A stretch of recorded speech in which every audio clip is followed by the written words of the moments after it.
Hello, everyone. Welcome. My name is Tom Maltier. I'm the Director of Education at Seeking Health. And, we have the honor to have Dr. Ben Lynch himself, who is the founder of Seeking Health and the inventor of the StrateGene panels, coming on today to give us some education on not only what the StrateGene panel is, but how it applies to people's lives. So many of you are here because you've been touched by Dr. Ben Lynch. Over the last decade plus, he has been buried in gene research, has been developing incredible lines of supplements that have helped thousands, hundreds of thousands across the world. And it's my great pleasure to introduce him today. Hey, all. So, yeah, you've probably haven't been seeing me on Facebook much, haven't been seeing me on Instagram much. My team has gotten me basically shackled in my office here, creating all sorts of content for you all. And it's a good place to be shackled. And I like my sentence. In fact, I love my sentence. So the more content I can create for you, the happier I am. And, I want to get down to some really good examples for you that are not patronizing. I don't like to oversimplify things because it kind of ruins the beauty and complexity of our own body. So we have to keep the science, but we have to explain it in such a way that we all get it. So it's a tricky balance, and it's one that I'm always working on improving. So I'm going to share my screen here. So I want to get you in a place where you have an idea of what I'm trying to explain, and it's a short little video. There's no sound with it, but what we're talking today are genes and enzymes, and I thought of no better way to show you how genes produce enzymes and the enzymes do work than showing you the Tesla Gigafactory. I'm a fan of Tesla. I own a Tesla. In fact, my wife owns a Tesla. I get to drive it sometimes. But when you're looking at this short little video here, I want you to think about what you're seeing as your genes producing enzymes, and these enzymes are doing various types of work for you. They're producing your dopamine, they're producing your histamine, they're carrying your histamine compounds around your body, they're delivering it and binding it to receptors. It's triggering other things, okay? So this is kind of how your body is working, and we never see this type of stuff. We never get to see internally of what's happening at 1,000,000 miles an hour inside of us, and it's phenomenal. We have 18,000 different genes in our body, and these genes are producing enzymes everywhere specific to the area. So if you get bitten by a bug, you right in that specific area, your body will trigger certain compounds and certain cells to produce a bunch of histamine, and it'll work on that. Meanwhile, you're still ambulatory, you're walking around, you're thinking, you're in conversation, you're digesting the food that you ate 20 minutes ago, you're repairing the gut lining that you just burned by eating some hot salsa.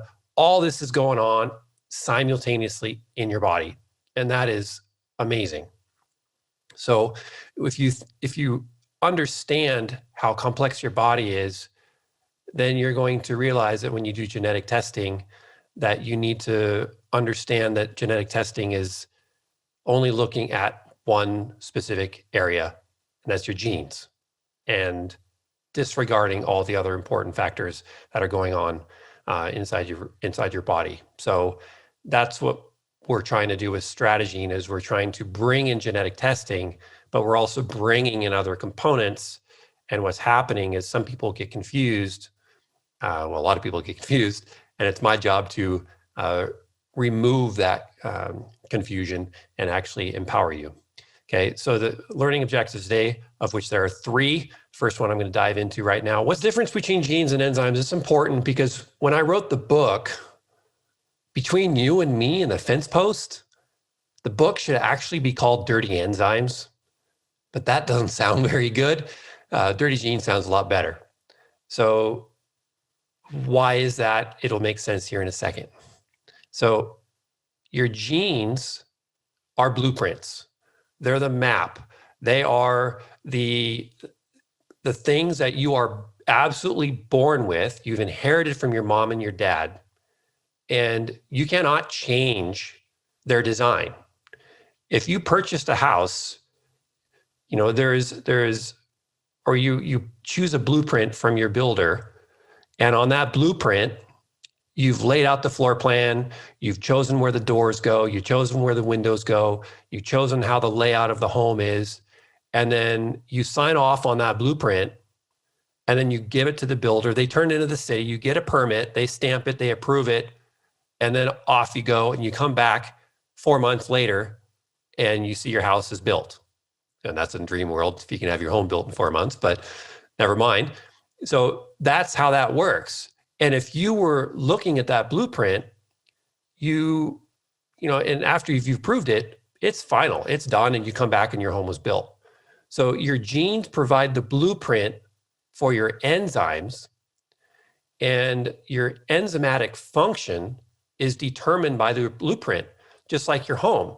So if you have your blueprint saying that you want your kitchen in a northeast corner, and you want the door to the outside to be this, you know, 18-foot wide, amazing door that opens to the exterior on the south side so you can enjoy the sun, well, that blueprint determined the function of your home.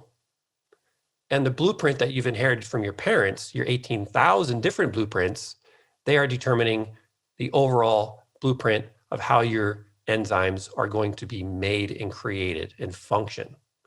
So the cool thing is, it's not, the blueprint can change. You can open and close those windows. The blueprint can't change, but the function can change. You can choose to close the doors. You can choose to open the doors. You can choose to have the lights on or off in your home, right? So while the home is built and set, you still have a lot of flexibility within it. And the same thing with your own body. So if we look at here at Ben? Yeah. Sorry to interrupt, my friend. If we just push the present, there we go. Yeah. Thanks.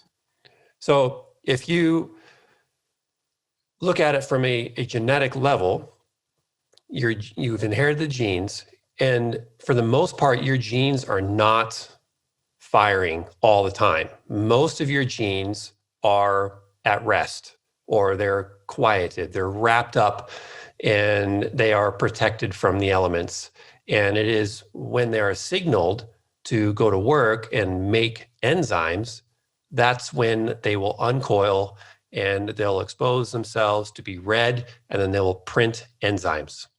And so your genes, after they're read, they'll print an enzyme, and then the enzyme will go and it will do some work for you in your body. And I will give you some examples here in a second. But what StrateGene looks at is, yes, StrateGene genetic test looks at your genes, but at the same time, it also looks at how your enzymes function, what they need, what they shouldn't be exposed to, but they are, because we live in a dirty world, and what you should nurture them with and how you should do it, and periodically when you should do it, okay?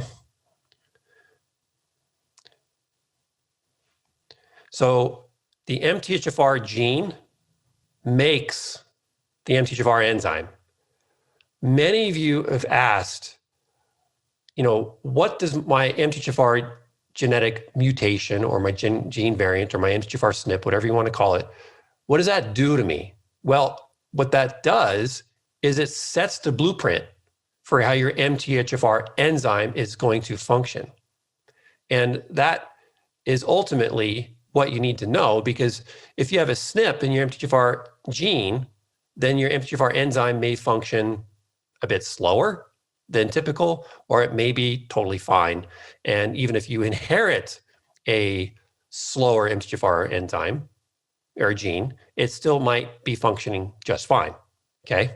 So if you read here, this is pulled right from StrateGene, the MTHFR gene expresses an enzyme which produces the body's primary form of folate.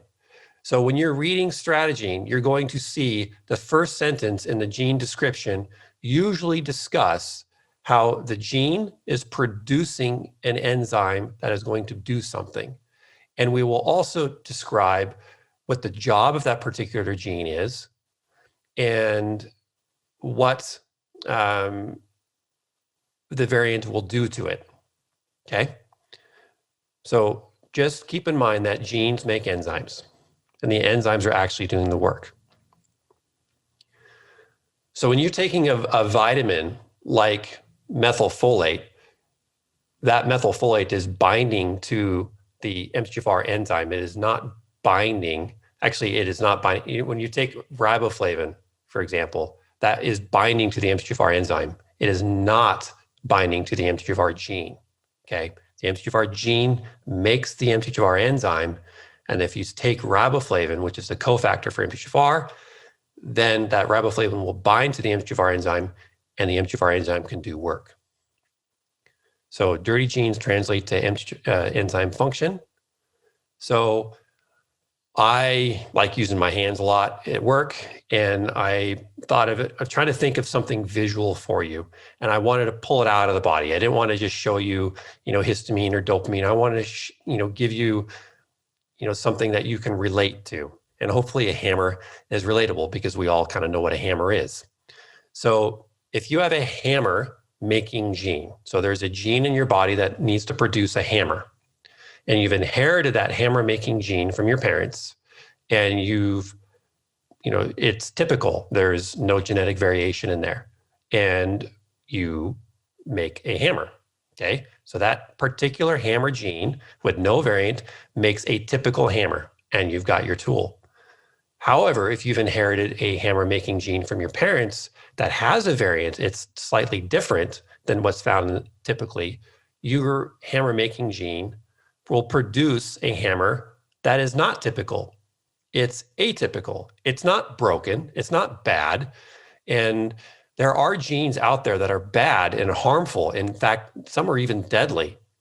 But the genes that we focus on in StrateGene are not those types of genes. So if you do genetic testing with StrateGene, what we're going to be showing you is genes that have an effect on you, which may reduce your ability to be feeling great, or they might make you more susceptible to, irritability, might make you more susceptible to mood fluctuations, more susceptible to sensitivities of chemicals or smells. But they're not going to be disease causing. So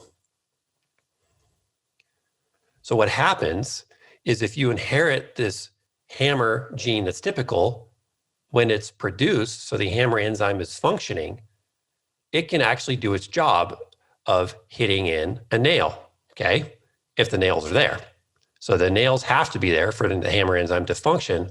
But if you inherited a hammer gene that is atypical, and it makes a atypical hammer, and the head is slightly bent, it can still hammer in something. Or if the head of the hammer is massive, it's a lot bigger, it can still work, but it's going to take, your body's going to have to adapt to it.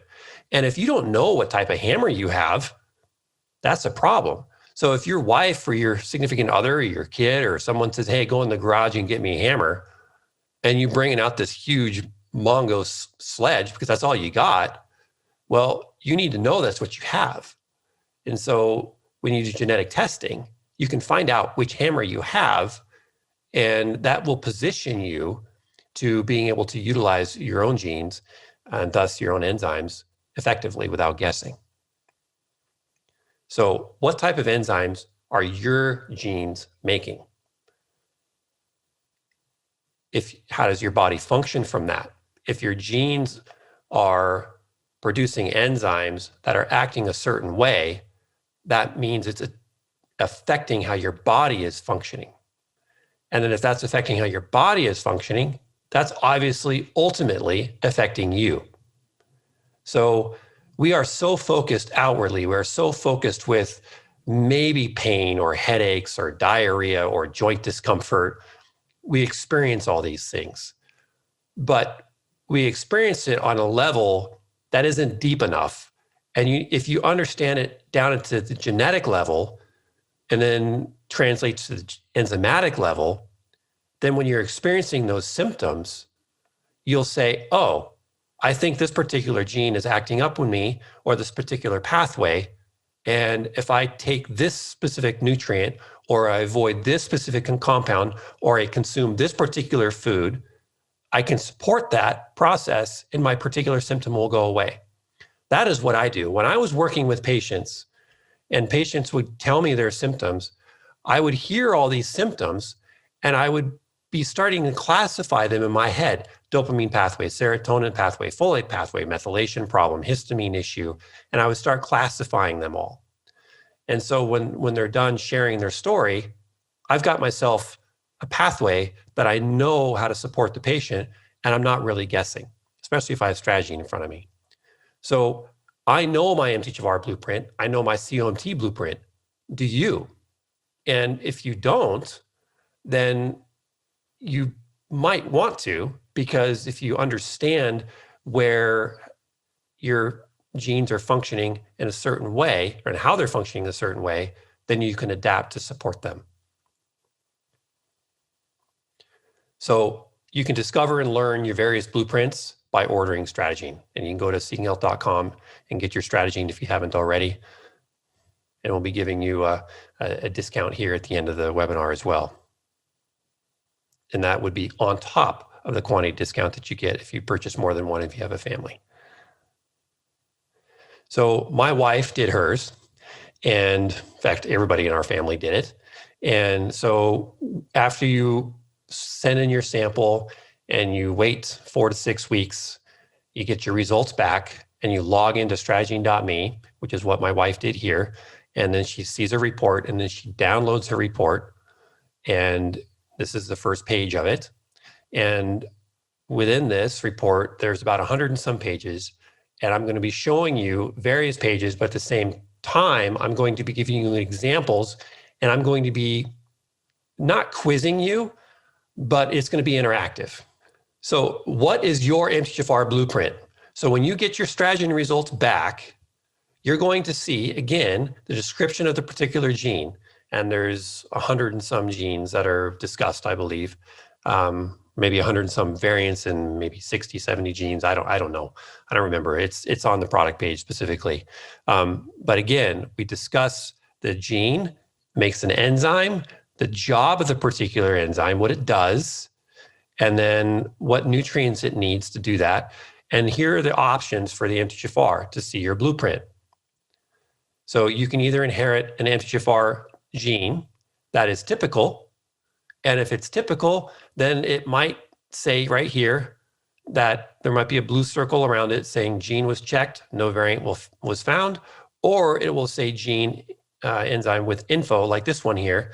It's because it was checked, nothing was found, but we still put the information there because we wanted you to see how that gene gets clean and dirty. And I'll show you here in a second.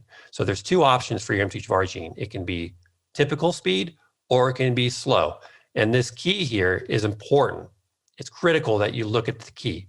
So right here, you can see a speed bar, gene enzyme. Right here, that's what this bubble is. It's the MGFR gene.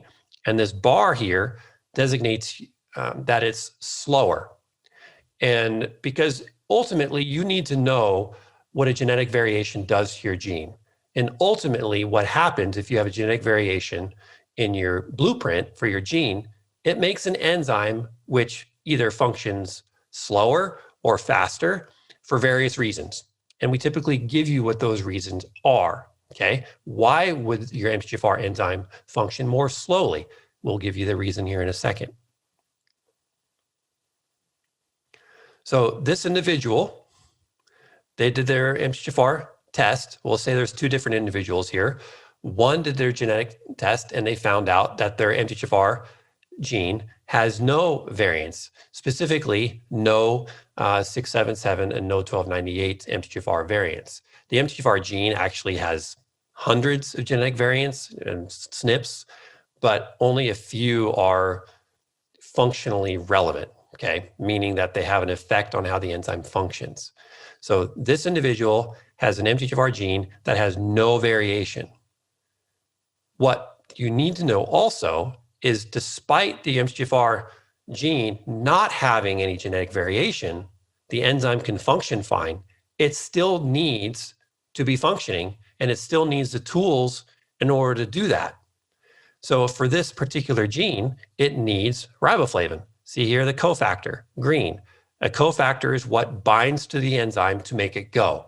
It's like the keys put in your car in the ignition or the door and turned, and then you can either start your car or open the door. So if you have the MTHFR gene with a blueprint with no genetic variation, and it can make the MTHFR enzyme, your MTHFR enzyme is just going to sit there. Your perfect MTHFR gene with no genetic variants is just going to sit there and wait until riboflavin comes over and sticks to it and binds to it. And then the MTHFR enzyme will produce your methylfolate for you. Okay. So even if you have no genetic variation, your MTHFR gene, or thus your MTHFR enzyme, can be dirty. Okay. And it can also be dirty because you've exposed it to yourself to arsenic or lead or folic acid and other compounds. Okay. So you have to limit your arsenic and lead and folic acid, regardless if you've inherited a dirty MTHFR gene or not. Okay. So here, what we show you on the report, while no notable variation was found, we're presenting you this gene's information because it's so important, because epigenetics typically are more significant, most often, than the genetic variation itself. I know so many of you do genetic testing because you really want to see that genetic variation. And I get it. I want to know my blueprint too. But what happens if you come back and you get your blueprint and there's no genetic variations? You're like this specimen that is typical all the way through. There's no genetic variations. And you got this blueprint. You wanted to see the genetic variations so you can make some lifestyle changes and some dietary changes and some environmental changes in your life, some nutrient changes. But your genetic report says it's typical. Maybe you even ordered a genetic test because you swore you had an MGFR genetic variant. You swore you had it, but you got the genetic results back, right? You were actually disappointed that you didn't have the variant. Well, you might not have the genetic variant, but it's dirty. And we're going to get to some more examples here soon.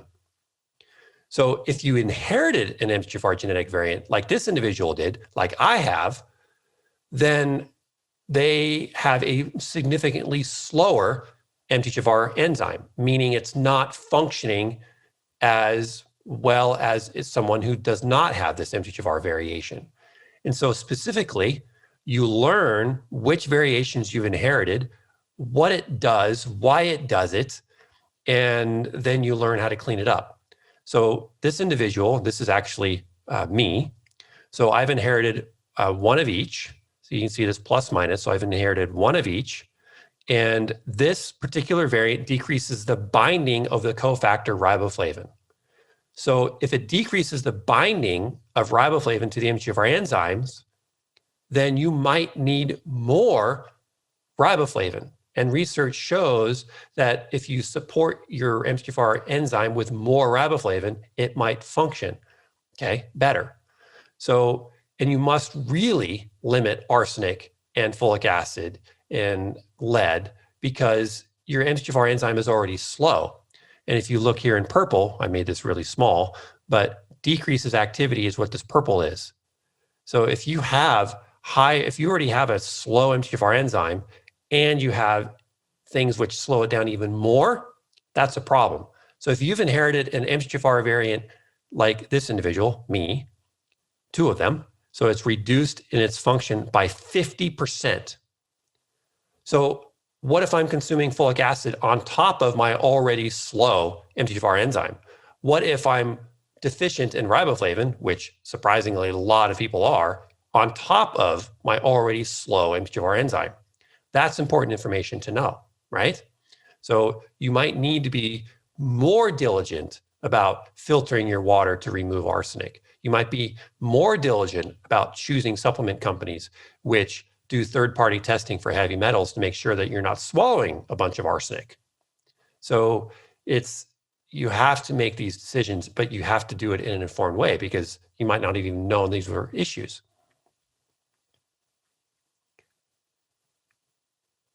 So here's Sally, okay? Sally did StrateGene, and she found out that she has a slow DAO gene. So this is where I'm going to start quizzing you all, okay? Not quizzing you, but asking your input, because it's going to force you to look at a pathway here. And I've simplified the pathway to make it less busy, so it's easier to see and follow, okay? So Sally is struggling with higher histamine. She's sensitive to orange juice, leftovers, because leftover foods have more bacteria in them, and the bacteria tend to produce more putrescine and histamine. And then she doesn't do well with fish, especially leftover fish. That's the worst. Alcohol makes her feel worse, and she periodically takes aspirin, okay? So, but she found out that she has she's inherited a DAO gene that is slower. So thus her DAO enzyme isn't as functional.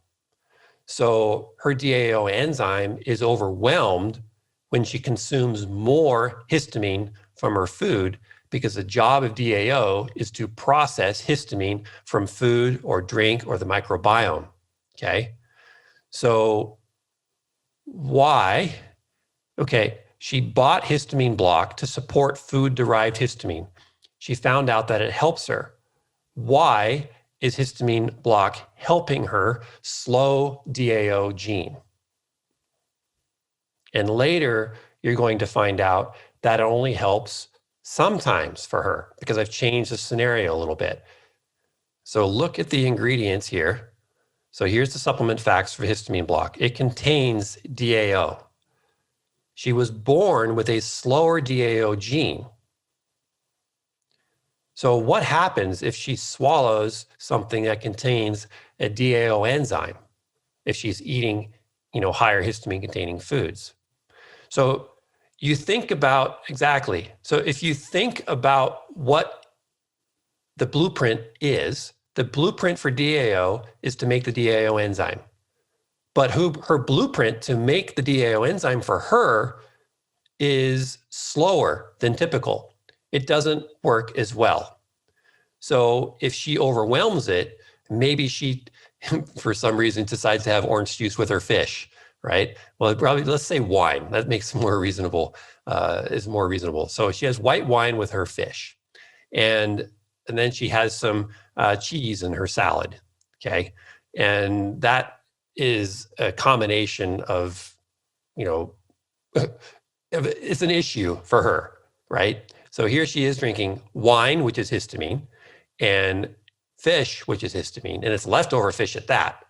And she's has a slow DAO enzyme because, she inherited that. So if she takes histamine block, which provides a DAO enzyme, she is supporting her DAO enzyme indirectly, because if the DAO enzyme's job is to make the DAO enzyme, but she swallows the DAO enzyme, then it doesn't matter if she's inherited a slower DAO enzyme, because she can supplement with that. And the same thing with MTHFR. If you've inherited an MTHFR gene that produces a not so effective MTHFR enzyme, then you can supplement with methylfolate, and you can just go around. It's like, have you ever been stuck in traffic on the freeway and the traffic jam is only, I don't know, say, a quarter mile, and it's just jammed and there's no going around it, and there's a detour? You can just take the off ramp, go around it, get back on the on ramp, and you're in the clear, right? So if you take supplemental nutrients, sometimes you can just take that detour and you can get off and you can go around the blockage and you can get, going to where you need to go. So by her taking the DAO enzyme, she bypassed the blockage, and it worked well for her. If you have the MGFR genetic variant and your MGFR enzyme is sluggish and you supplement with methylfolate, wow, the lights can turn on in your brain for the first time in a long, long time. So, because you've bypassed these blockages or slowdowns. They're not blockages, they're slowdowns. So yes, you are right. The histamine block provides DAO enzyme because her DAO enzyme itself is functioning slowly. So she's assisted it a bit by supplementing with it. And so this is what she saw on her report. So here it is, the DAO gene expresses an enzyme. See, that's what you're going to be seeing over and over again on the report. We try to be specific, which breaks down the compounds of histamine and other compounds, okay? So, and this is what she inherited. So this particular variant, as she's inherited one heterozygous.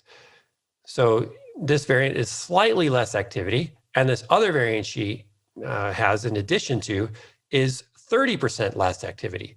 So she has and research has not looked at the combination of these two. So you can't say a little bit plus 30% is a little bit more than 30%. You cannot say that this combination of genetic variations is 30%, maybe 34%, 36%. Research has to look specifically at the combination of the two genetic variants. And with MTHFR, research has looked at two different genetic variations, and that's called a haplotype. And so we do report on haplotypes when we can, because that is gold information for you. Because her having two genetic variation in one of her genetic blueprints might make the DAO enzyme significantly slower. It might make it 70% less activity, might make it even faster. Maybe the combination of two is only 15% slower. We don't know. So we just provide you what we do know, and we provide the information what the research has, and we know that it's 30% less active if she's inherited this one variant and she has, and this one is slightly less active. So you cannot assume that it's 30% plus a little bit more. So don't do that with report. We do not know that, okay? It's because what happens when there's a genetic variation is it changes the shape of the enzyme. And so if you have one genetic variation, that one genetic variation can change the shape quite a bit. And then if you have a second genetic variation, by itself, it might only change the gene a little bit, but in combination with another one, it might really wreak havoc. Make sense? So, if I'm trying to catch a baseball and I've got, 5 fingers, I can catch that baseball really well. If I have a genetic variation in my hand, so I have only 2 fingers, or 2 fingers gone, I still have 3, I can still catch it. But if I have one less, that is pretty hard now, okay? Especially if it's my 2 middle ones. Maybe it's these ones here. Now I'm trying to catch a baseball with my thumb and my pinky, right? Maybe that's my variation. That's going to be a lot harder. It's just going to go right through me. So it depends on where the variations are. So Nadia, my lovely wife, this is her actual report. Okay, this one's going to be harder, okay? This is her actual dopamine pathway, okay? And she's given me full permission. So she periodically, not always, periodically has headaches and PMS. She's extremely outgoing. She is really an extrovert. She loves music and she loves dancing and she loves just going places and doing things. And she's always on the go. And our oldest son, Tasman, inherited the exact same type of genes she has here. And he is exactly like his mother. I mean, they're always on the go. And Theo, who's like me, has inherited very similar genes to his dad. My genes look quite different than Nadia. So look at this, at her pathway here. So her higher dopamine, okay? So if your dopamine is balanced, you're outgoing, you love to do things, you're busy, you're smiling, things are great. But if you get too much, things aren't so great. You start becoming irritable, you start becoming moody, you might start getting headaches, you might start, having symptoms of PMS.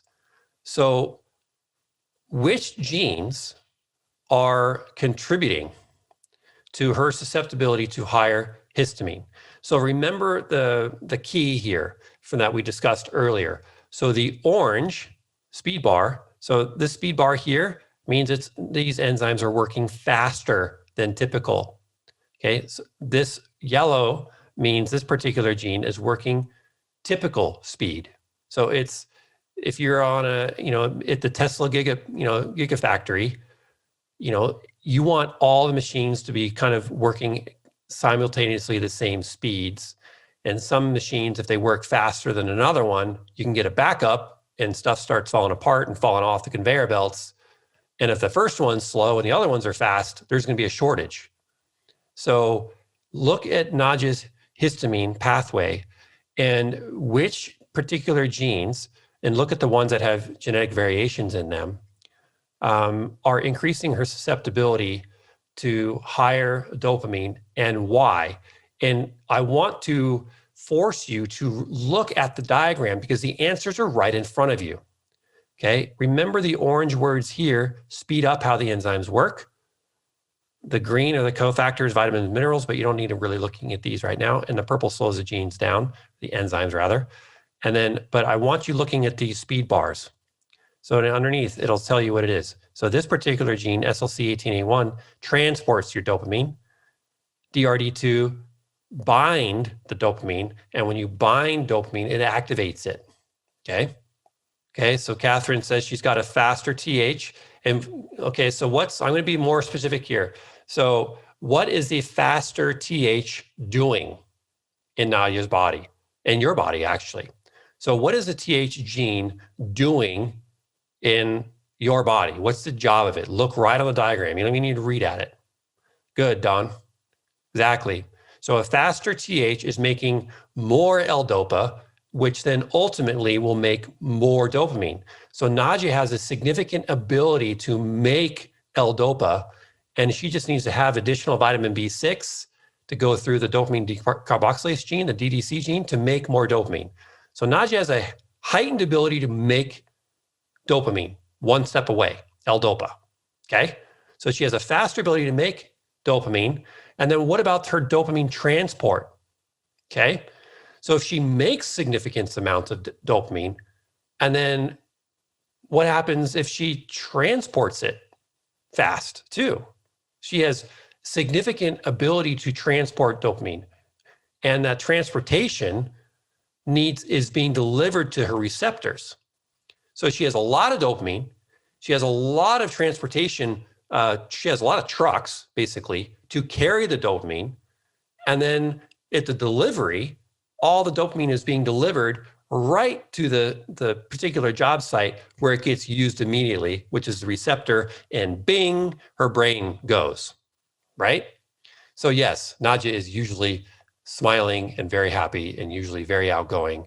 And she is just go, go, go, go, go. So it's, but, you can have too much of a good thing, right? So it can lead to, you can be worn out. So if she has a significant ability to make more dopamine, she's also using more tyrosine. She's also using more iron. She's using more vitamin B6, okay? So having it faster, you need to know that you're burning through these materials. So by having faster genes, or faster blueprints to make faster enzymes, you can be burning through materials quicker. So you need to replenish them, okay? So at times, she uses optimal adrenal and lithium orotate to support her mood. That's when she gets too high. And that is a question that is probably not the best.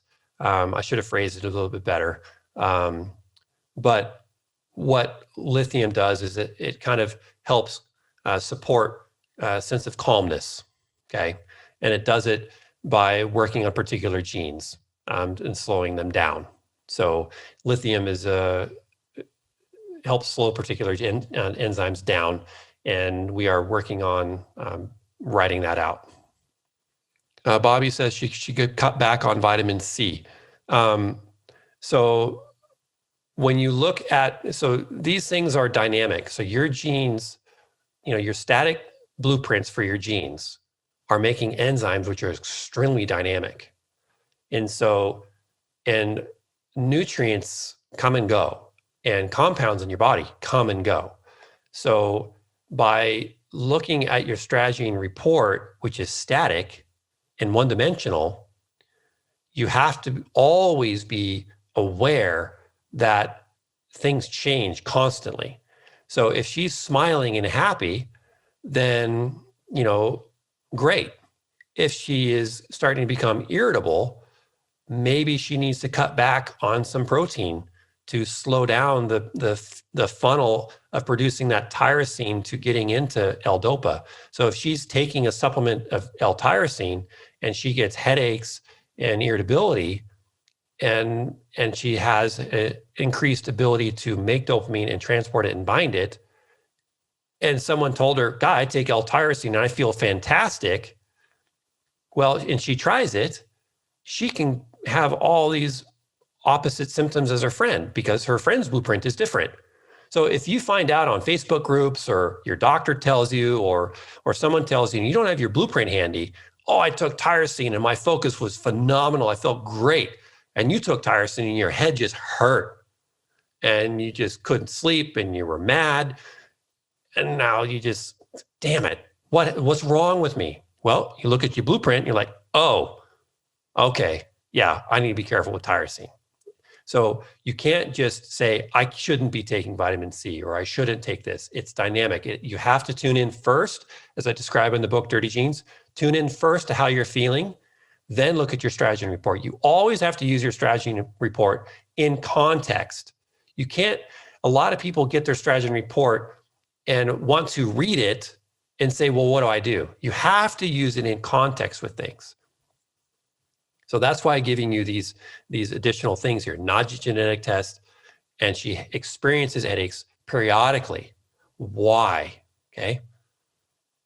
So StrateGene is not something that is, you read it, it's not one and done. It is a map that you use your entire life. And you have to use the map. You have to use StrateGene in context with something. I'm struggling with a headache. Bring out StrateGene. What did I just eat? I ate a huge amount of protein, and that protein was fish, and so, and then you look and it's like, okay, it could be histamine, could be dopamine, and you start making some strategic decisions based upon what just happened, right? So you can make a strategic plan to, adjust what you're doing in your lifestyle. So here is Nadia's report. Her TH gene expresses an enzyme which catalyzes the conversion of tyrosine to DOPA. Okay. So you can see here, this particular gene is slightly, modestly upregulated compared to the wild typical one. And because it doesn't have a very good repressor site. So that means that what happens with this genetic blueprint is the blueprint did something different, which tells that particular enzyme to slow down. And it doesn't slow down, it just keeps going. So when we have a genetic variation, what's the effect? And this particular enzymatic effect, because the blueprint is altered, is because this particular enzyme doesn't slow down when it's supposed to slow down, okay? And this other one, it increases the binding, so it's printed faster and makes more copies, which can increase sympathetic activity, okay? Which means it's going to heighten her alertness. So she has an ability to create more catecholamines, which is excitatory neurotransmission faster. And then another variant, so she has 3 of them.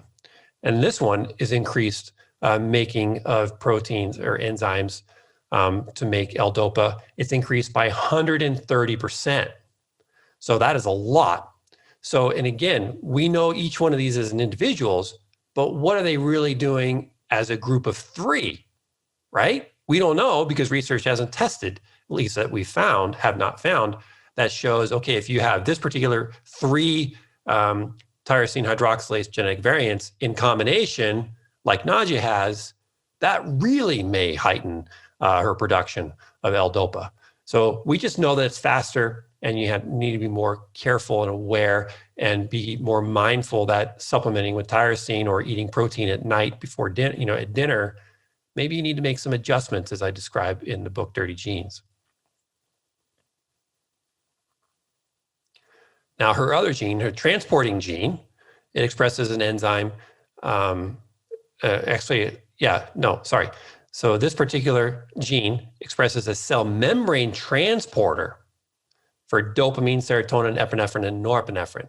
So you think possibly sometimes that your neurotransmitters are just firing along in your brain, but no, they're actually carried.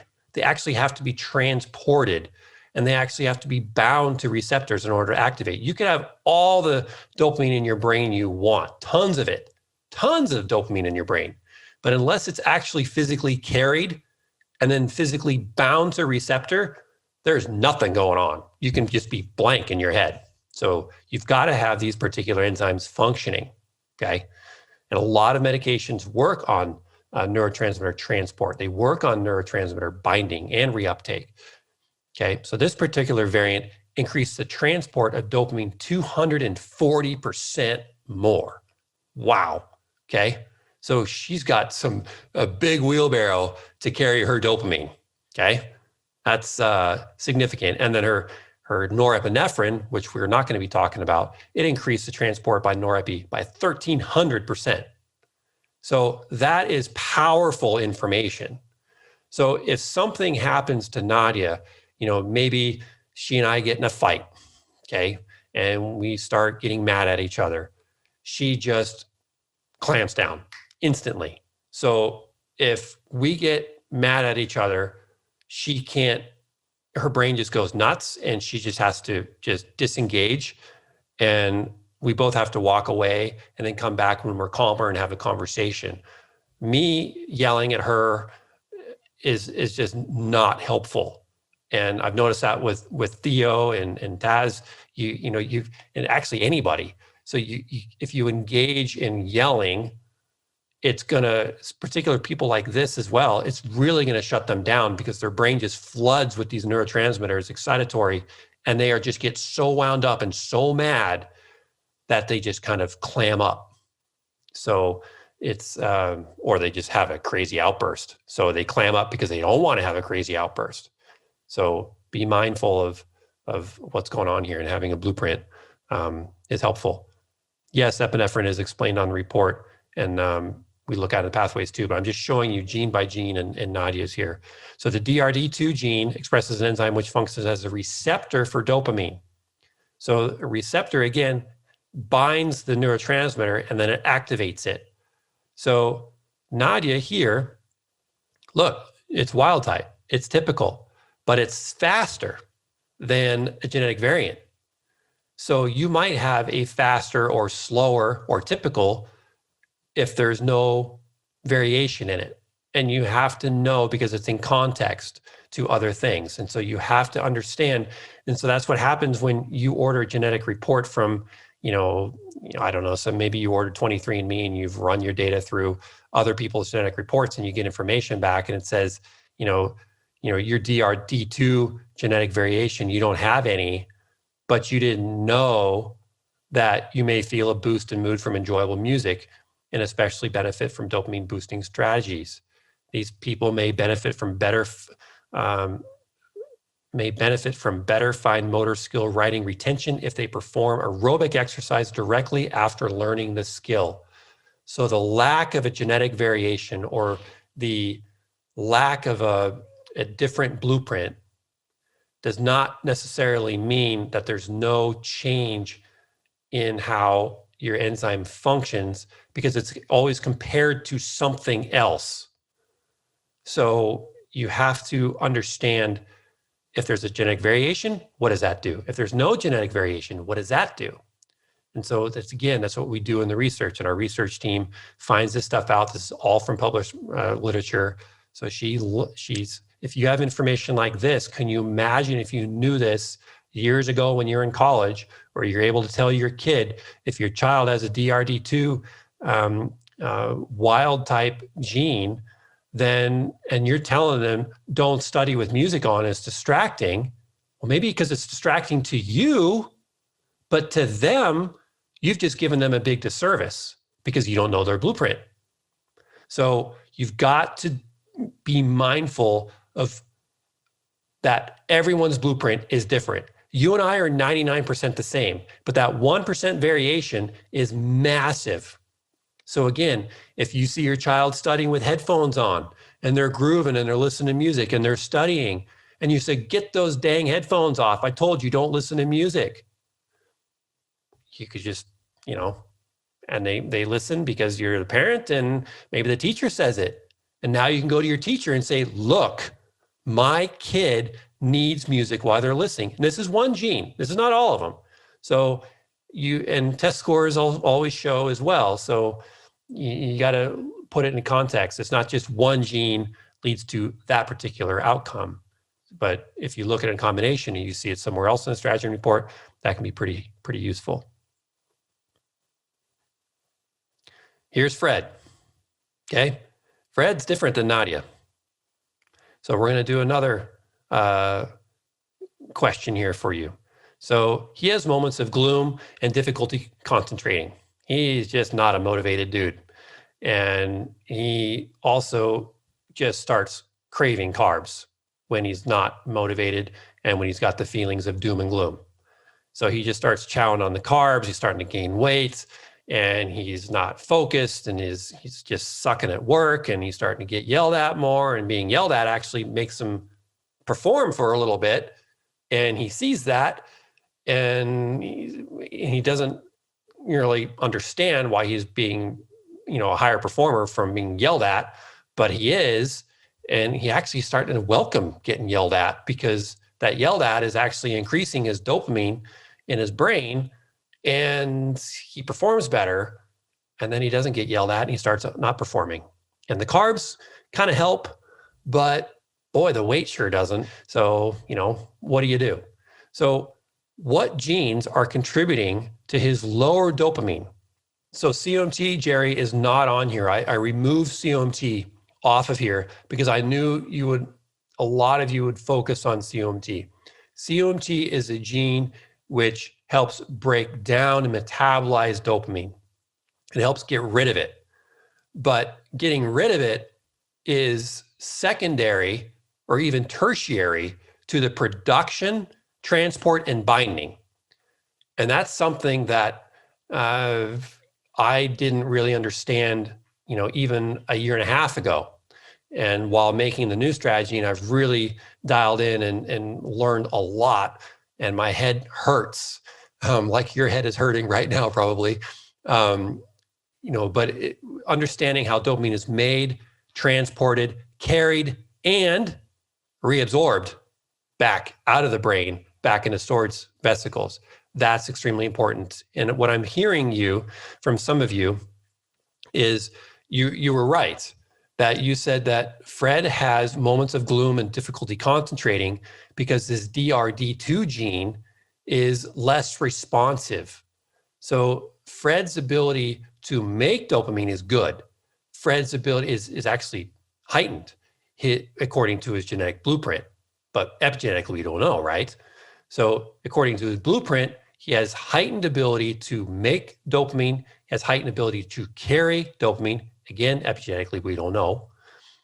But his ability to actually bind that dopamine is low. He's got the big wheelbarrow of carrying dopamine to the brain, just like Nadia, but Nadia's got all these receptors there to handle all that dopamine.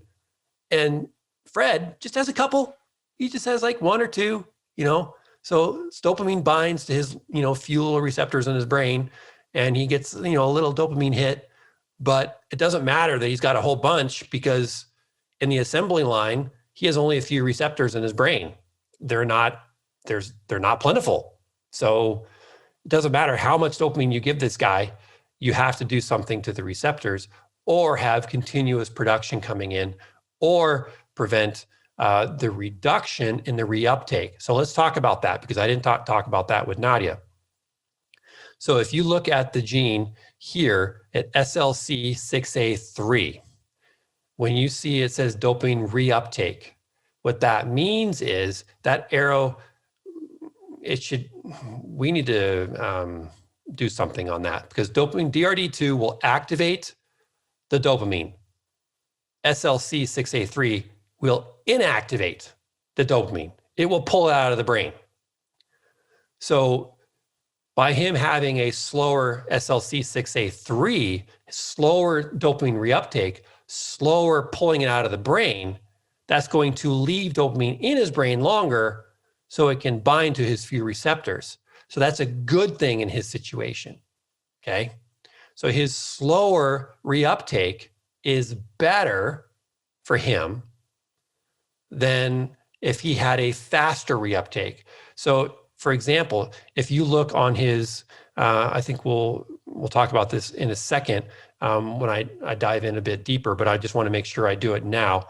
So if you look at the orange on his SLC6A3, infections, higher vitamin A, higher fiber diet, or the supplement N-acetylcysteine, all these influence the SLC6A3 enzyme to work faster, and welding fumes, BPA, paraquat, which is I think an insecticide or nasty chemical, nicotine, smoking, Ritalin, Wellbutrin, methamphetamines, all slow dopamine reuptake enzyme. So he could be going to the doctor, and the doctor could be prescribing some medications to reduce the reuptake even more. And perhaps Fred is taking Wellbutrin. Maybe he's on Ritalin for his focus and attention, because what these medications are doing, it's slowing this particular gene from pulling dopamine out of his brain. And so now you can see firsthand, looking right at his genetic report, his blueprint, and if you're a health professional, you can understand, well, like maybe these could be beneficial for him, right? So it could be maybe some reason why it's useful. Now, question coming in. So is vitamin A or N-acetylcysteine contraindicated for someone who, or shouldn't be taken by someone who has a slower SLC6A3 gene? No, you have to be mindful. Again, know what your blueprint is, know that what that blueprint does to your enzyme, how it makes it function. And if Fred is preparing to study for an exam and he's doing really well, he's focused, he's on point, he's doing great. He actually might be taking some medications to support himself. He could be taking some other supplements. Maybe he's supporting his dopamine production with tyrosine, and it's making more dopamine, and he just needs that. Or maybe he's just consuming more protein and getting rid of the carbs. He just adjusted his diet, so he has continuous, synthesis of dopamine. Even though there's a few receptors, that continuous dopamine it's enough to keep him going. Okay. And maybe he's listening to music. Maybe he has a different gene. Actually, this one, I don't know. But he's doing okay. And if he takes N-acetylcysteine, he might realize, wow, I'm a bit sleepy, or my focus is a bit down, or if he gets sick and he has an infection, he might even be less motivated. A lot of us are. Okay. But does not mean that he should avoid N-acetylcysteine, does not mean he should avoid vitamin A. It just means be mindful that N-acetylcysteine or vitamin A in infections have this effect on this particular enzyme.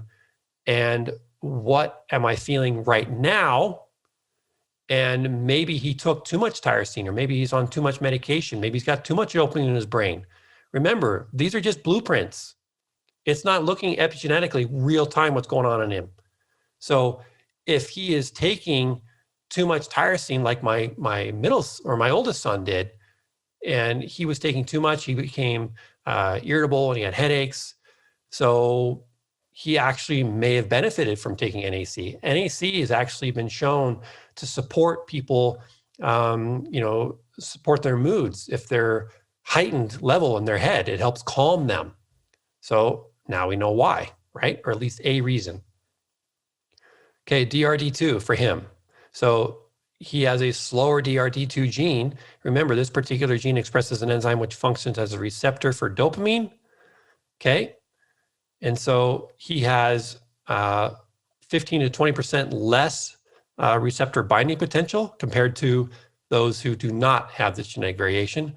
And look at this, it may have increased risk of obesity due to increased cravings for carb-rich, sugar, and fast foods. Okay.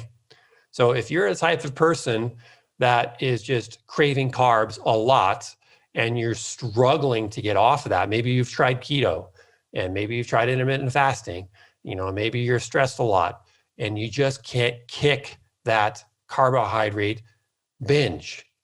Know your blueprint. Why?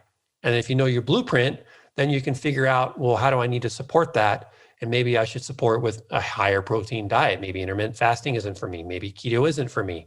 Maybe I need to be doing some other things. Maybe I need to be listening to music more. Maybe I need to dance and move more. Okay. And this other one, this one has a greater activity in brain regions during working memory, which may lower performance in cognition and intentional tasks. So functional MRI studies show decreased excitation in other brains compared to wild type, however. So during working memory, it's higher activity. So, but it might lower performance in cognition and intentional tasks. So that's interesting because when you light up your brain too much, it might overwork and then you might stress out and not perform. So, and then again here, there's another one. This one changes the baseline. It may increase baseline dopamine levels and decrease the efficiency during working memory processing. Okay. So, and look here, A allele carriers, which he has one of, A allele carriers may experience a deterioration in mood from irritating noise and may experience better cognition in a quiet environment. Know your blueprint. DRD2, they want to listen to music. Wild type. If this individual has a genetic variation, they want a quiet environment. So, by you performing better, whatever you do in a quiet environment does not mean that somebody else will. And when you do genetic testing, you can identify this, and it's a very powerful thing to know. So let's look at some additional examples here. Why are genes not the only factor affecting enzyme activity? So remember Sally? Sally had high histamine, okay? And she's inherited a slow DAO gene. And she's been taking histamine block, and she notices, though, that histamine block doesn't work consistently the same for her. It doesn't always perform. And she's like, is the batch that you guys have different? Or, did I eat more? Because sometimes I will take histamine block and I will feel better if I eat a bunch of fish or a bunch of wine and I don't, experience that crazy histamine associated stuff. But sometimes I'll still have symptoms and I'm not feeling what I want to, right? I'm still struggling. So I want you, this is higher level, and this is a good thing for you to learn because this removes you from focusing only on SNPs.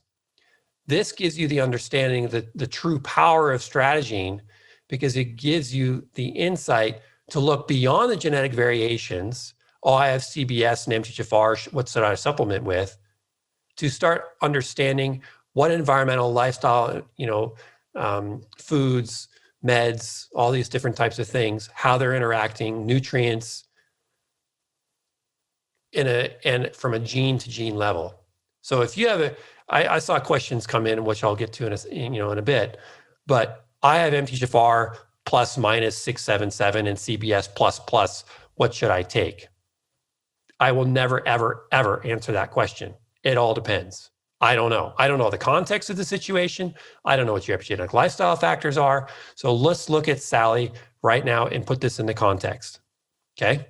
So remember, histamine, in order to be, that comes from food. So right here, outside the cells, food, drink, the microbiome. So her histamine from food, drink, or the microbiome is metabolized by DAO. So she's consuming wine. She's consuming cheese. She's consuming fish.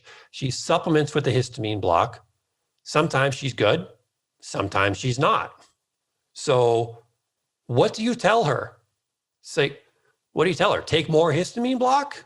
Or the batch is crap? What do you tell her? All right.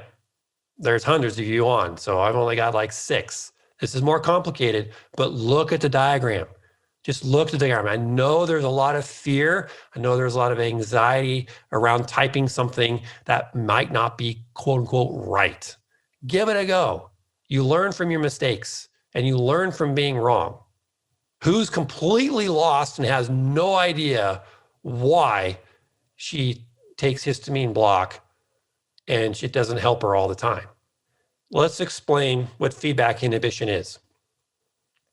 So to be fair, I didn't give you any guidance, right? I threw you in the pool and you didn't know how to swim. Okay. So I want to see who could swim. Few people can swim.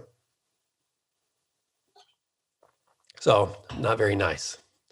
So what feedback inhibition is feedback inhibition means that when your enzymes are working and they make something, whatever they make, another enzyme has to process it. Okay. And so if your particular enzyme here, DAO, is making a lot of this red stuff, this imidazole acetaldehyde, okay, so it's producing a ton of it, but your next gene in line is slow for any reason, either a genetic variant or lack of vitamins B3 or zinc or whatever cofactor it needs, or there's purple stuff slowing it down, okay? So if she's producing a bunch of imidazole acetaldehyde, and she is, when she takes the DAO enzyme, she's producing this because she's processing the histamine, swallows the histamine block supplement, converts that histamine into imidazole acetaldehyde, but she might be low in zinc. Oh, she is low in zinc, and she takes aspirin periodically.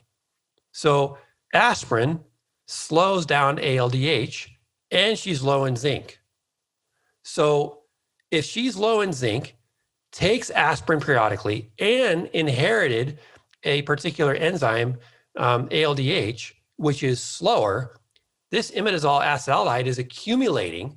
And as it's accumulating, it's going purple, arrows. It will feed back and it will tell the DAO enzyme, yo, stop. Don't make any more DAO right now. I can't keep up. And what you're making is extremely toxic. If it's red text on your StrateGene report, it's toxic. And so your body does not want you making a bunch of this toxic crap. So it tells it, yo, slow down. Let me catch up. Where's my zinc? Hey, zinc, come on. Where's my zinc? It's waiting around. No zinc. All right. Aspirin. Damn. Aspirin's here again. I don't want you here right now. You can take me later, but not right now. Not when I'm eating this higher histamine containing foods or drinks. I can't handle the aspirin. I'm busy with other stuff. Man, I got no zinc. I got aspirin. I can't do my job. And I'm already slow at this. I know I'm slow. You got to give me some support here. So if you suck at something, maybe you're not really good at balancing on skateboards like Tom is, or maybe, I can't skateboard for my life, but Tom can skateboard like a champ. Okay. So you have to know the skill sets. And if you know the skill set of your ALDH family gene is already sluggish and you're deficient in zinc and you're swallowing a bunch of that histamine block supplement to try to get rid of that histamine that you're containing, because you're so excited now that, wow, I have a solution. I want to have a glass of wine. I want to have some, with my fish. And you take it, and sometimes it's great. And other times it's not. So understand what dirties your genes. And this is a perfect example.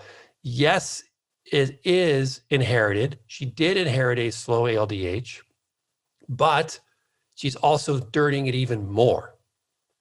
And thankfully, she's got her blueprint in front of her, because now she goes to her doctor and says, we tested your zinc, it's low. You need the zinc to make this cofactor, to support this ALDH enzyme. And by the way, aspirin, maybe we should think of something else. Maybe we need to be looking at a different type of enzyme for you to do the same thing. Or maybe we need to figure out why you need the aspirin so you don't need it at all. Okay. So does that make sense for you? Yes, Bobby, this is exactly the idea of a clog drain that I talked a few weeks ago. Exactly. And Elizabeth talks about this a lot. And when you look at your StrateGene pathways, which I'll show you in a second, it's important to support the bottom of your pathway oftentimes before you start going in the top. So if you walk into the bathroom, sorry to be gross, and you got to go, and you got to go number 2, but somebody went number 2 before you and they clogged the toilet, what are you going to do? I guess you can go number 2 on top of it, but it might make a huge mess. So you might want to get the plunger and clean it out. So in Sally's case, she already had a clogged toilet and she added stuff to it. So by removing the clog, by reducing her aspirin intake, with the advice of a health professional, or finding reasons why she's taking the aspirin and try to remove the even need of taking it by, supporting some other dirty genes. And then by supporting her zinc level in some way, maybe through clams or shellfish or supplemental zinc, or, maybe her copper's too high. Who knows what's going on? Maybe there's an infection, what's binding her zinc, and she needs to get rid of the infection. So you got to figure out these reasons. And so working with a healthcare professional along with your StrateGene report, and bring it every time you go. Because again, when you come to one visit, you might be focusing only on these 2 particular genes in front of you. That could be your entire your visit with your healthcare doc, or it could be the entire thing that you're focusing on right now. And the other 100 pages in your StrateGene report are just laying dormant until you want to look at your dopamine, or until you need to look at your folate pathway because maybe your white blood cells are low, or maybe you've been exposed to organophosphates and you want to know where on your StrateGene report is organophosphates causing you. So again, you're using your StrateGene report in association to whatever is troubling you. Should a StrateGene report ever be repeated? April, no. Once you do StrateGene, you're done. You've got your blueprint. So you've got your blueprint for your body. Now what should be done is lab testing by your health professional in association with your signs and your symptoms and your history and the things that you want to achieve and feel better. And those things should adapt. Those are the changing variables. Your StrateGene report does not change. You order your StrateGene genetic test once, and then you order your lab testing and you go through your history and you evaluate your goals and your desires every time. So here's the whole histamine pathway, okay? So genes are the first layer, okay? So you all get your genetic reports back and you want to know your genetic variations. Guys are like, oh, my DAO is slow, my ALDH is slow. And we have these speed bars in here. So you get this instantaneous look. Histamine comes down over here, goes, wow, okay, this drain is really potentially clogged. So I got to be mindful with my food, drink, and in my microbiome associated histamine. And I got to make sure that my LDH is also clean. What dirties it? Okay, aspirin, oxidized fatty acids. So I got to make sure I'm taking a good fish oil. I'm not using, olive oil for frying because that's an oxidized oxidized oil. I'm getting older, nothing I can do about that. High reactive oxygen species. What's that? Oh, I need to make sure my glutathione's on board. Oh, my zinc and B3 should be useful. Sulfur is helpful for this as well. Acetaldehyde, I've got yeast overgrowth. I got to clean that up. Oh, and I got the dirty DAO. Okay, yeah. See, that's the kind of stuff that is going on in your head and the type of stuff that's going on with your health professional. Because when you have these types of things, you know what you need to do. It's right in front of you and you're not guessing anymore. So, and then histamine is the primary elimination route. And this is everywhere. This is inside your cells, your liver, your uterus, your placenta, your brain, your skin, your lungs. These genes are everywhere, okay? And so this individual did not inherit any genetic variation in their HNMT gene. So their HNMT blueprint is typical, but the epigenetics, cofactors might be deficient. Maybe their methylation pathway isn't good. Maybe their SAMe levels aren't good. Here, their MAO-A and MAO-B enzymes are typical and even faster, but what if they don't have enough B2? What if you do a organic acids lab test with your doctor and your doctor says you're low in B2? You're like, oh, I wonder if that is why I'm struggling with a high histamine because of my B2. Well, why would B2 be associated with, higher histamine? Well, if you look at your report, the accumulation of N-methylhistamine will feed back and inhibit your HNMT gene from working. Why? Because again, this is a toxic compound. N-methylhistamine is toxic and your body doesn't want a lot of it. So you hear about, oh, I got to support methylation because my histamine is high, and you've been taking SAM, you've been supporting your methylation, you're doing methylfolate, you're doing methylcobalamin, you're doing all the methylation stuff, and you're sick of it because you're not getting better. Your histamine's still high, but oh, my B2 is low. Okay, well, yeah. Well, if I don't have enough B2, then my N-methylhistamine gets stuck. My drain is clogged. It doesn't matter how good my methylation is. I got to support that. Yeah, you do. So you take the B2, you feel a bit better, but you know what? You still have high histamine. Why? Because now you're converting N-methylhistamine to this other one, N-methylimidazole acetaldehyde, and that also feedback inhibits the H&MT enzyme to stop working. Why? Because this is also toxic. It doesn't want a bunch of toxic stuff. It'd rather have histamine. It's less toxic than this other stuff. So you're like, oh, that's right. I am low in zinc. And I've been avoiding niacin, vitamin B3, because I was told it bothers my methylation cycle, but I need it for this enzyme here. So I guess I need to take some niacin. Yes, you do. So you take that and you start feeling better. You're less histamine reactive. But you know what? You're still reacting to some histamine. You're still not where you need to be. You're like, what the heck? Look, all right, I don't have a genetic variant in my H&MT gene. My MAO-A, MAO-B are faster. My LDH is slower, but I'm taking my zinc and my B3, and I'm taking my B2, but I'm still higher histamine. What is going on here?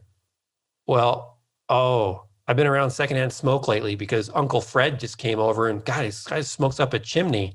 And that's slowing, that punk, he's slowing my MAO-A. That guy is smoking and he's slowing down my MAO-A. And I've been drinking caffeine more frequently.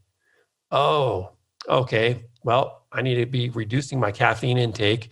And what else is going on? Oh, aspirin. God, you know what? I'm back on the aspirin again. I got to get off of that. Okay. And what else is going on? Oh, gosh, you know what? I am definitely worse during the times of the month when my estrogen goes up. Why? Because estrogen stimulates the release of histamine. Oh, so now I got to work on my estrogen. See, that is the map. That is how StrateGene works. So by you going through that step by step, analyzing each one of these things in context with what you're struggling with, it gives you direction of where you should go and what you should do. And you should go work with your health professional because they can also order labs on top of it.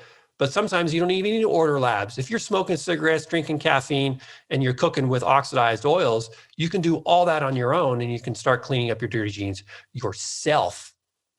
But once you start getting stuck, then you're like, okay, it's time for me to go get some lab testing. So you've got to consider all three layers. So how much is the SNP affecting my body? Is it faster? Is it slower? Is it typical speed? All right. Yeah, my genetic test showed that. Cool. Done. Right. So now I'm going to make some decisions based upon my SNPs, right? So I got MTHFR, genetic variant. It's slower. I need to take methylfolate. Hold on. Right. You've just learned you can't do that. What if you also, well, I'll get there in a second. How much is the speed of my SNP affecting the work that has to be done? So is the variant increasing the use of cofactors or substrate and it's burning through my nutrients faster? So do I need to replenish them? Or is it, slower and I need to slow down and not giving it so much work?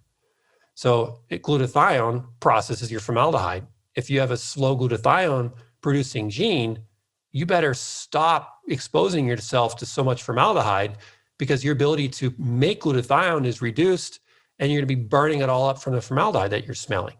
So reduce your exposure. And then how much is it affecting your daily function and what are the epigenetic influences affecting the speeds? That is the most important. Save the best for last.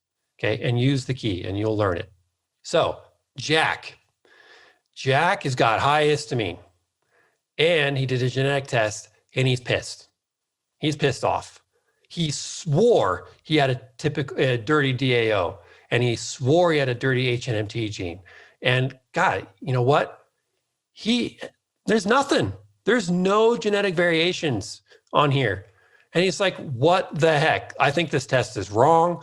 And how could I have all these histamine struggles when I eat histamine-containing foods, and yet I don't have any genetic variations in here? What do you tell Jack? And look, the first inclination, yeah, go ahead and keep putting your responses here as I'm saying this. Your first inclination for a lot of this is to supplement or to swallow something. And that's what we're taught. We're watching our favorite show on TV, and there's a commercial, and you see butterflies and people dancing after they swallow a pill, and all their pains go away, right? Everything is just lovely. All their issues go away. So, and you're programmed to swallow something if there's something affecting your body. I want you to hold on to that second. I want you to get rid of that, actually. I want you to, instead of thinking, oh, he's deficient in copper, calcium, zinc, and B3, and I'm going to go swallow all that stuff. I want you first to say, what lifestyle, environmental things do I need to change? Not swallow anything. And I talk about this in the book, Dirty Genes, a lot. I do not want you swallowing pills unless you have to, because I want you changing something in your life. Health is work. Health is spelled not H-E-A-L-T-H, it's spelled W-O-R-K. So you have to work to open up the histamine pathway. So Jack, what does he have to do? Yes, Michelle, Diane, Kathy, good. Yes, yes, yes, yes, good. Excellent. Yeah, so remove the purple stuff, right? He's got to open the drain up by removing the purple stuff. The guy, Jack, has been drinking a lot. And, he swears that the drinking is not a problem. And he is just not motivated to stop. But he takes the StrateGene report to his health professional and says, Doc, I'm really struggling with this.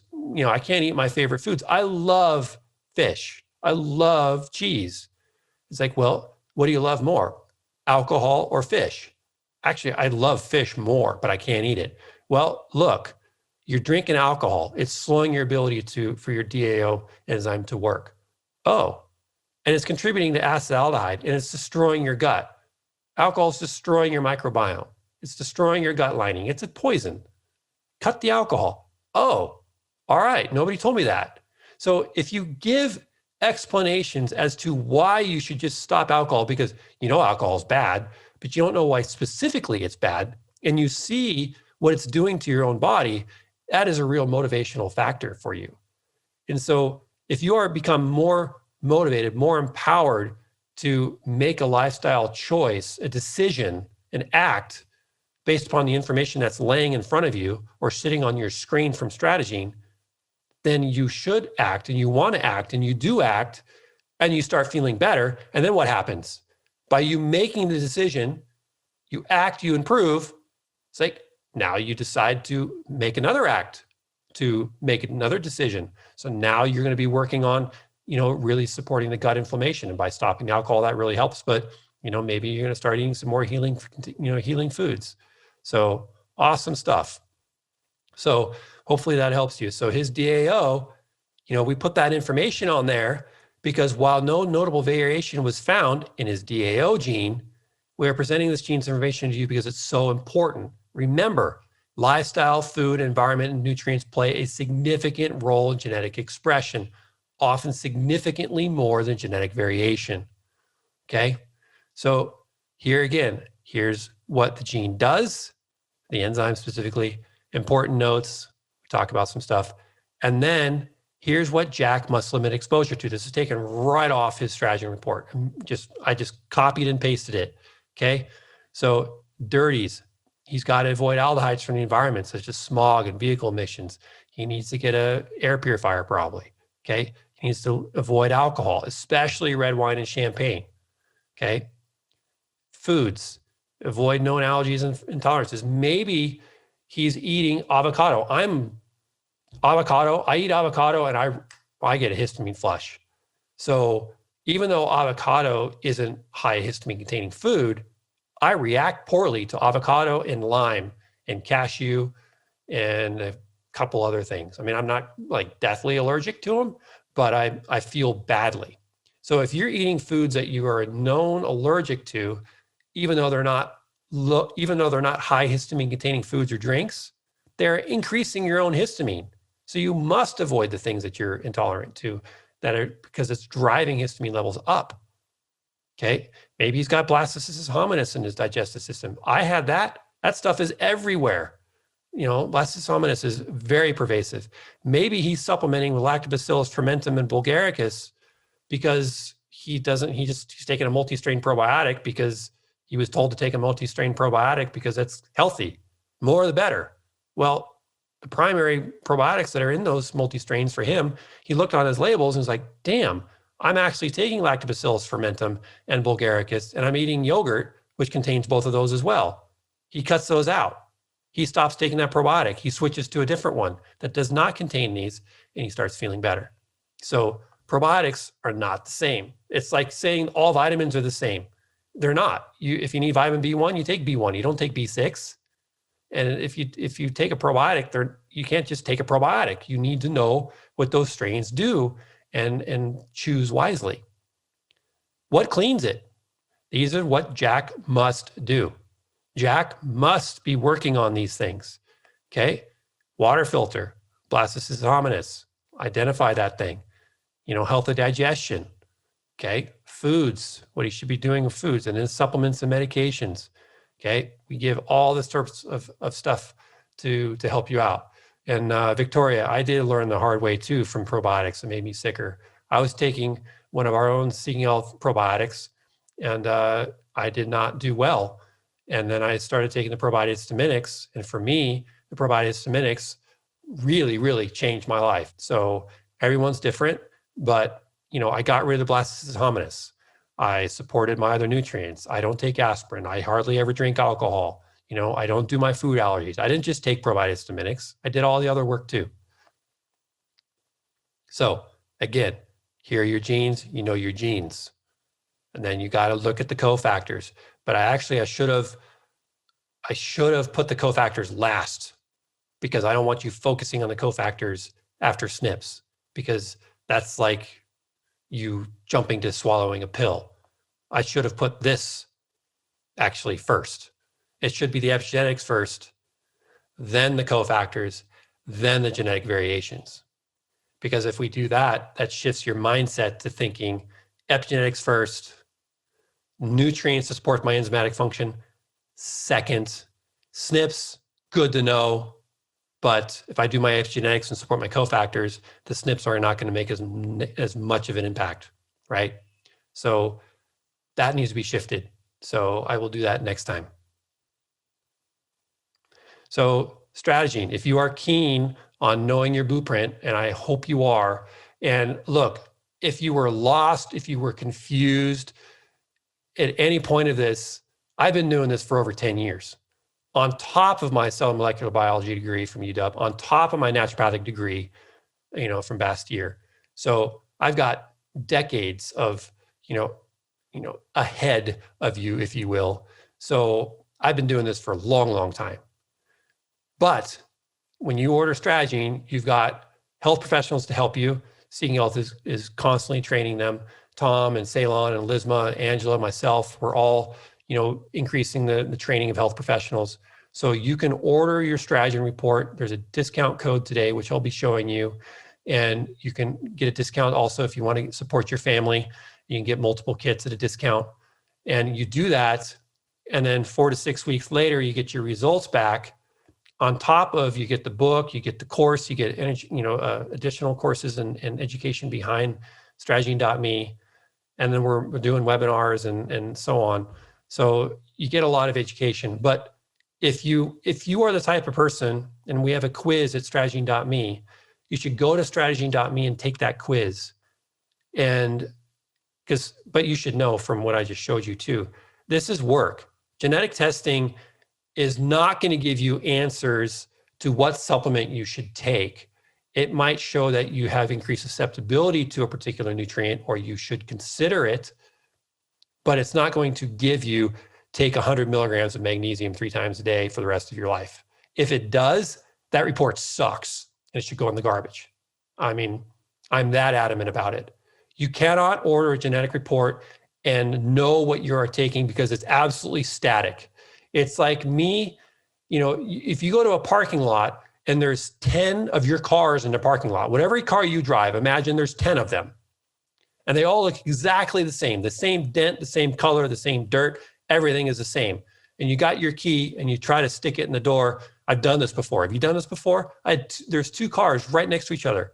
I stuck my key in the door. It was unlocked. It didn't work, but I put my key in the ignition. I tried to start. It didn't work. I looked around the car. I was like, what the hell? It's not my stuff. Where's all my stuff? What stuff is this? And then my friend got out of the car. He's like, dude, that's our car. I was like, oh. So the stuff that you have in your car is different.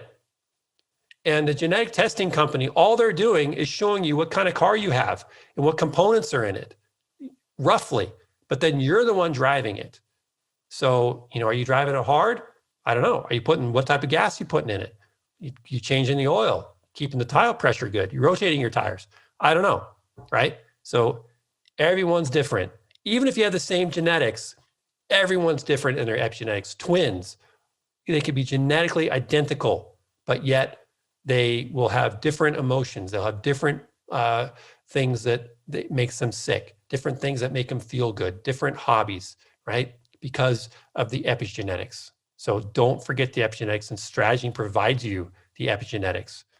Okay. And you can also reach out to the team as well for referral to healthcare professionals to help guide you through it.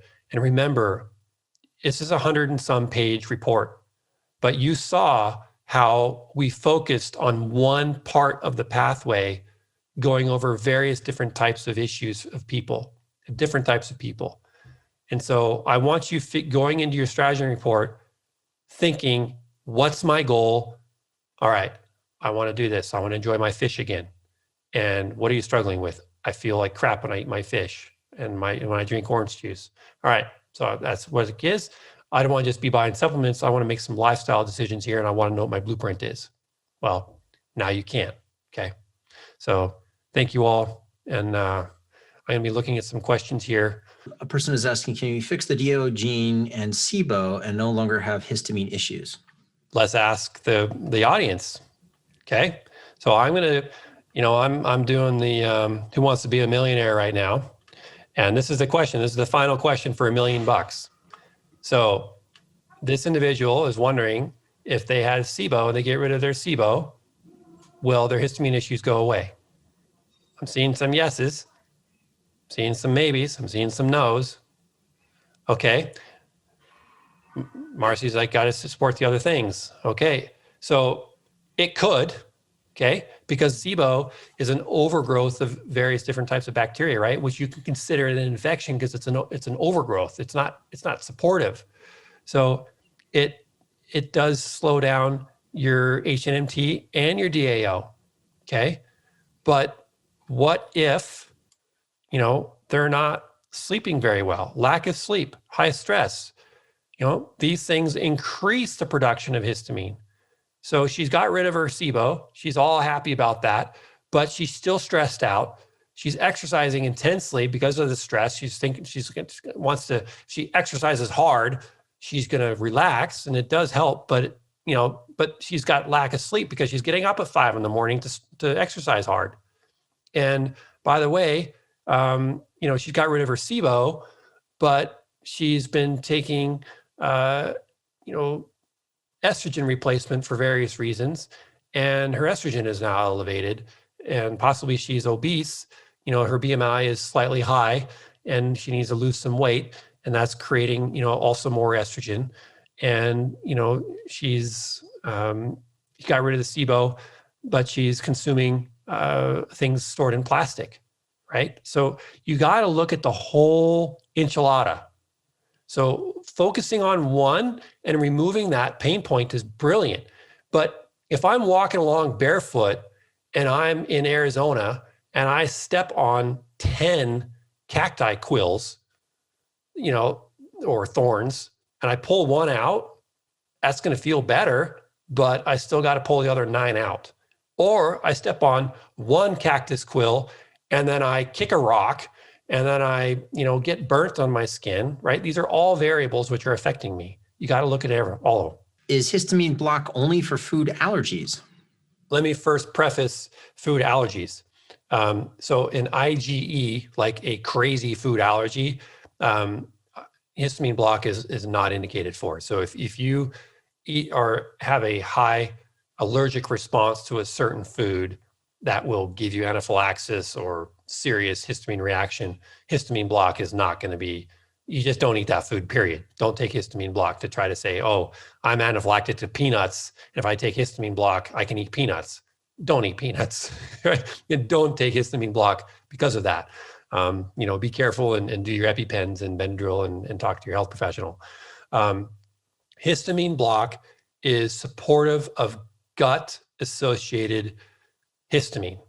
So gut-associated histamine, and another thing too is DAO is not just found in the gut. It's found also in the brain in small amounts and is a backup to if your HNMT is sluggish in your brain for some reason. Let's say that your methylation cycle isn't working. Your homocysteine is like 17. You went to the doc and your homocysteine is elevated.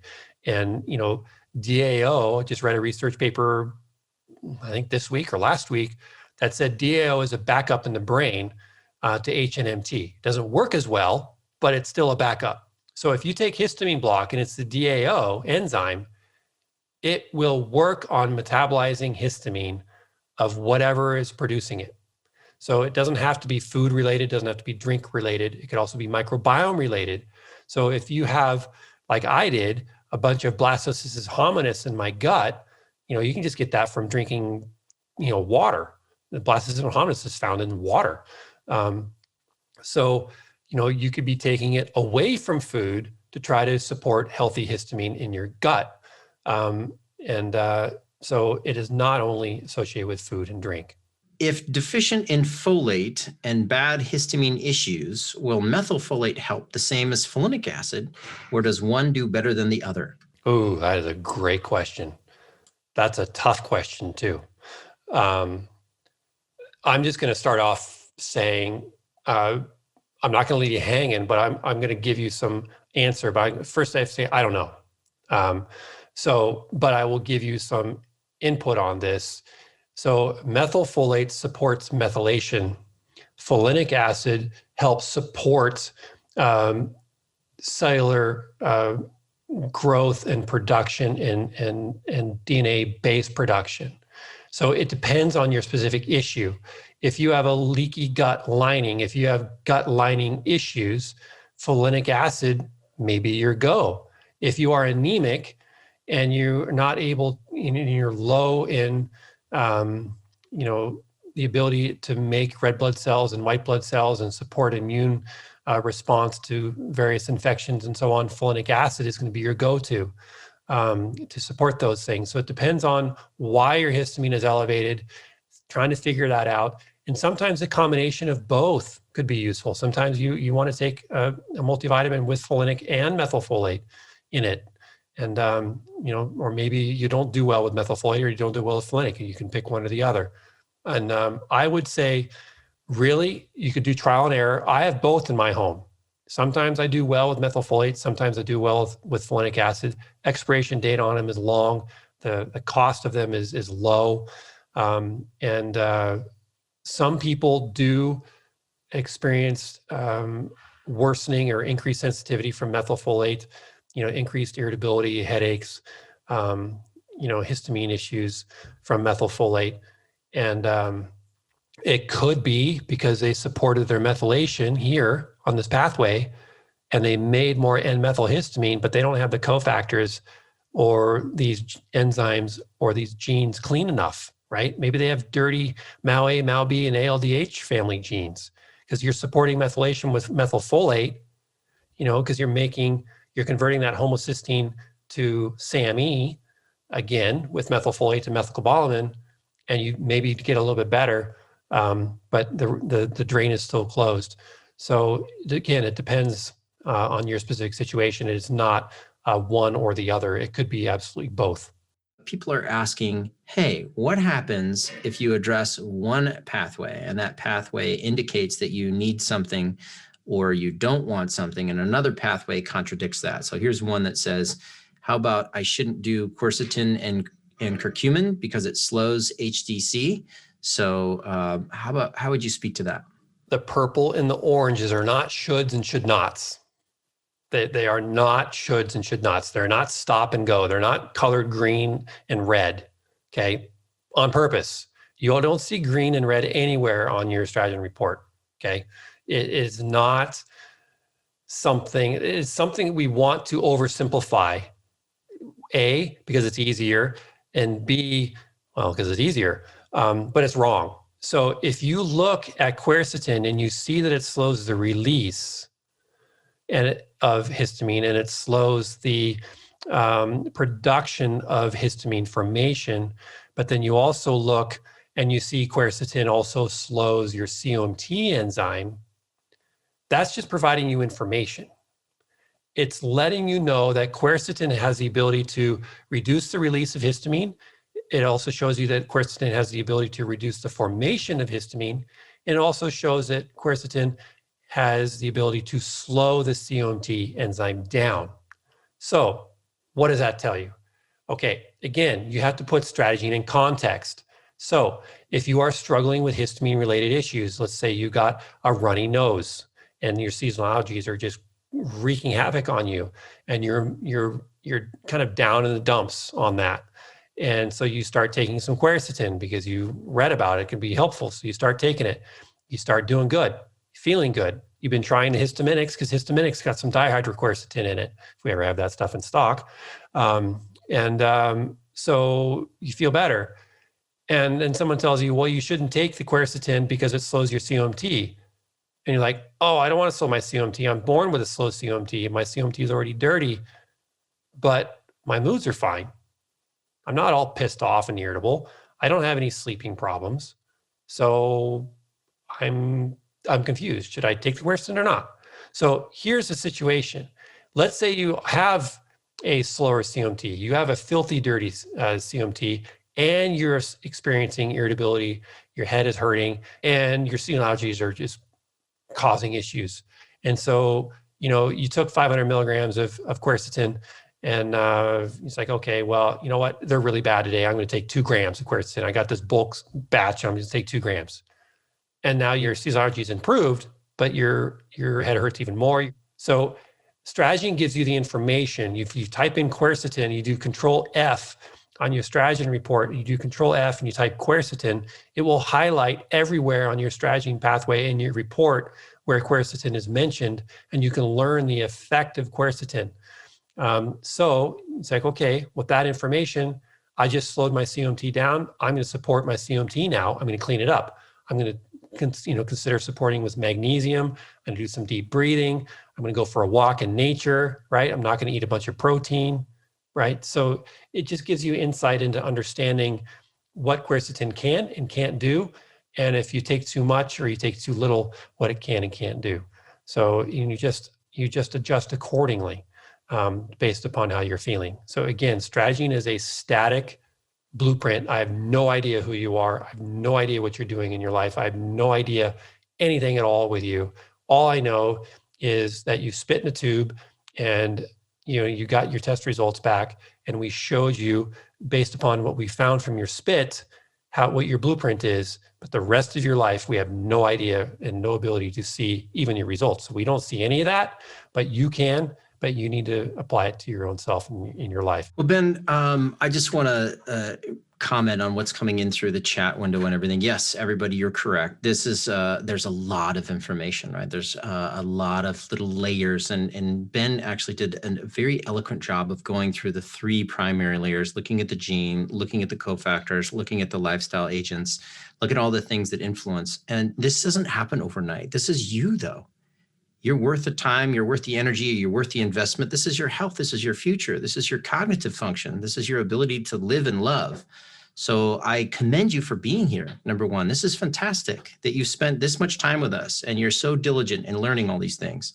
So, gosh, Ben's got the spark. He's lighting your fires. Your fires will take off. You'll be lit here in no time. So keep up with your reading, keep up with your watching. Thank you all, and appreciate your dedication and motivation. It's awesome. Keeps me motivated. All right, my friends. Thank you. Until next time, take care of yourselves. We'll see you soon.